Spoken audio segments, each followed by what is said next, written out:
তেঁতুল গাছে নাকি ভূত থাকে, এমন কথা আমরা ছোটবেলায় শুনেছি, কিন্তু এখনকার আধুনিক যুগে তা কেউ বিশ্বাস করেন না।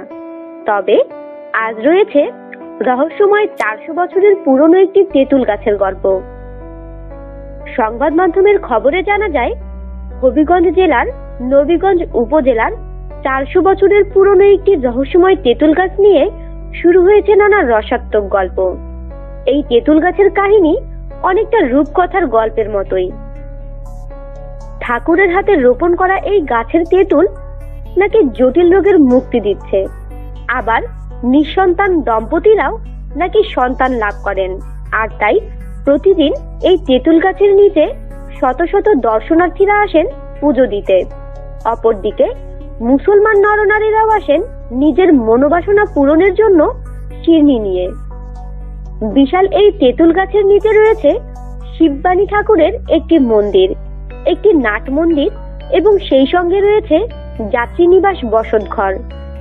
নবীগঞ্জ উপজেলা সদর হতে প্রায় 10 কিলোমিটার অদূরে গজনাইপুর ইউনিয়নের শতক গ্রামের শিববাণী ঠাকুরের বাড়িতে রয়েছে 400 বছরের পুরনো এই তেঁতুল গাছ।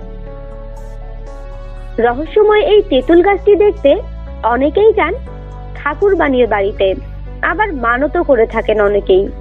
এই গাছটি নিয়ে এলাকায় নানা প্রবাদও রয়েছে। জানা গেছে প্রায় 10 কাঠা জমির উপর ছড়িয়ে রয়েছে এই বিশাল পুরনো তেঁতুল গাছটি। গাছের এক একটি শেকড় প্রায় 30 থেকে 40 ফুট দীর্ঘ হয়ে চতুর্দিকে ছড়িয়ে ছিটিয়ে রয়েছে। গাছটির প্রশস্ত প্রায় 15 ফুট, উচ্চতা 40 থেকে 50 ফুট এবং ডালপালা 60 থেকে 70 ফুট নিয়ে ছড়িয়ে ছিটিয়ে রয়েছে। এলাকাবাসী জানিয়েছেন, তেঁতুল গাছের তেঁতুল টক হবার কথা, কিন্তু এই তেঁতুল গাছের তেঁতুল মোটেও টক নয়, অত্যন্ত সুস্বাদু এবং মজাদার। একবার খেলে বারবার খেতে ইচ্ছে করে।